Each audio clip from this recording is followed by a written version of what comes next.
Daar sê ons kan nou aangaan, ek het alreeds hallo gesê vir almal. Maar hartlike goeiemôre aan elkeen van julle. Verlede Sondag het so 'n paar van ons bikers deurgery daarna Pastoor Jacques by Inkyts in Rustenburg. As dingetjies wat ek met hom moes bespreek en dit. En 'n kosbare woord wat ons dan ontvang het ook terwyl ons daar saam met hulle in die diens gesit het. Nou die woord het gehandel oor Jeremia. Nou Jeremia was een van die klein profete.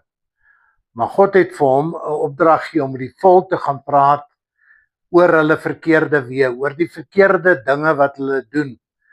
En God het baie duidelik gesê, bekeer julle van julle verkeerde weë. En dit is natuurlik die boodskap wat God vir ons ook wil sê, wil kom oordra. Maar terwyl ek daar gesit het, toe kom die Gees my en sê, hoorie, daar is 'n oplossing.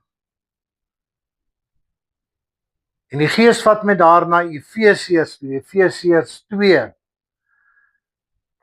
En ek wil net vers 4 nou vir u lees. Maar God is ryk in barmhartigheid en het ons innig lief. En toe ek dit lees, toe besef ek die liefde wat God vir ons het. Maar ek gaan toe verder na die volgende vers en ek wil dit vir julle lees, want dit is ons skrifgedeelte dan ook vandag. Deur sy groot liefde het hy ons wat dood was as gevolg van ons oortredings saam met Christus lewend gemaak. En hier kom die kernding, uit genade is julle gered. En toe ek dit lees, toe stamp ek aan my ou boeta Bernie wat langs my sit en ek sê toe vir hom, weet jy wat? Die woord wat ek het om Sondag te bedien, dit is nou vandag.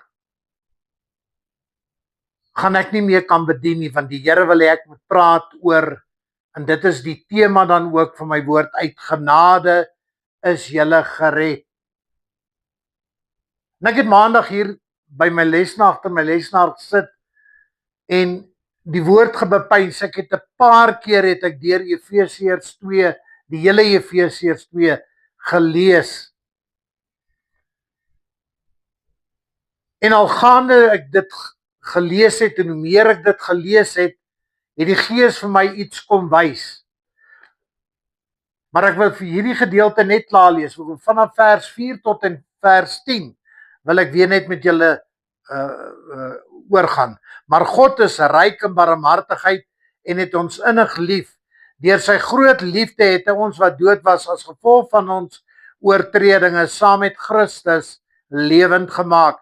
Uit genade is julle gered. Ja, in Christus Jesus het hy ons saam met hom opgewek uit die dood en ons saam met hom 'n plek in die hemel gegee, sodat God ook in die tye wat kom sou laat sien hoe geweldig groot sy genade is deur die goedheid wat hy in Christus Jesus aan ons bewys het, aan my en aan jou. Julle is inderdaad uit genade gered. Hier kom Paulus en hy noem dit 'n tweede keer aan Efese. Uit genade is julle gered deur geloof. Maar nou sê hy 'n belangrike ding. Hy sê hierdie redding kom nie uit julleself nie. Dit is 'n gawe van God. Dit kom nie deur julle eie verdienste nie en daarom het niemand enige rede om op homself trots te wees nie. Nee, God het ons gemaak wat ons nou is. In Christus Jesus het hy ons geskep om ons lewe te wy aan die goeie dade waarvoor hy ons bestem het. Tot sover toe uit die onfeilbare woord van die Here. En terwyl ek agter my lesnaar gesit het en die woord deurgegaan het en gelees het,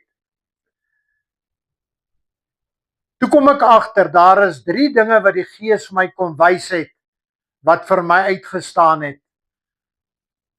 En ek wil dit vir u noem. Dis deur genade alleen word ons gered. Ons kan nie redding kry deur ons werke nie of goeie dade nie. Ons word gered sodat ons die goeie werke wat God ons voorbestem het, dit kan uitlewe. Ek gaan nie daardie 3 punte soos wat ek dit nou vir u genoem het afsonderlik hanteer nie. Die woord wat ek met u gaan deel, gaan daardie 3, dit is ingevleg in mekaar in, gaan dit duidelik vir julle word wat die Gees wil hê ons moet verstaan. Ons tema dan uit genade is julle gered. Dit is so 'n belangrike vertrekpunt van redding, dat Paulus dit 2 keer in hierdie gedeelte wat ons gelees het, dit genoem het. 2 keer het hy dit herhaal, uit genade is julle gered. Jy sien, want Paulus wil hê ons moet verstaan, dat ek en jy niks kan doen om ons saligheid te verdien nie, my boetie, my sussie. Ons kan nie gered word deur ons werke nie. Ons kan net deur genade alleen daardie redding ontvang uit God se hand. En wanneer ek en jy die woord genade hoor, dan moet ons onsself eintlik as skuldiges voor God se troon plaas. U sien, want ons lees daar in Romeine, ons almal het gesondig. Ons almal is sondaars. Nie een van ons leef tot eer van God nie. Dit is wat ons lees daar in Romeine. Maar deur genade spreek God vir my en vir jou vry, op grond van die verlossing wat daar is in Christus Jesus, wat ons kan verkry, deur genade alleen. En dit bring my terug by die uitspraak wat Paulus gemaak het, uit genade is julle gered. Jy sien, ons word nie gered omdat ons goeie dinge doen nie, omdat ons die woord van God onderhou nie, omdat ons sekere wette nakom nie. Ons word nie gered daardeur nie. Want as ons gered word deur ons werke, dan sou ons daaroor gespog het. Ons word alleenlik deur God se genade vrygespreek van daardie verkeerde dinge wat ons gedoen het. Wat sê Galasiërs 6:14? Ek self sal dit nooit waag om oor iets anders as oor die kruis van ons Here Jesus Christus te roem nie. Ek is saam met hom gekruisig. In ander woorde, die ou mens bestaan nie meer nie. Daarom het die wêreld en al sy sondige begeertes geen houvas meer op my lewe nie. Geen houvas meer op jou wat hier sit se lewe nie, my boetie, my sussie. Jy sien, die ewige lewe en alles wat saamgaan met dit, ontvang ons deur genade alleen.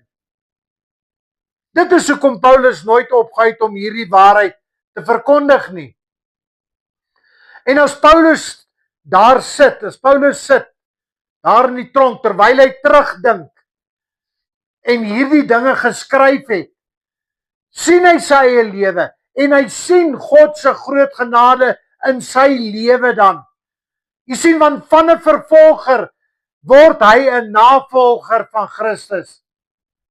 Hy was 'n fariseer gewees, hy het die wet geken, hy het onberispelik gedoen wat die wet van hom verwag het. Saulus het wat vir Jesus en die Christelike kerk met geweld vervolg het. Hy dan ook vir Andries, een van die disippels, het hy die opdrag gegee om hom te stenig. Dit is die eerste disipel wat gesterf het.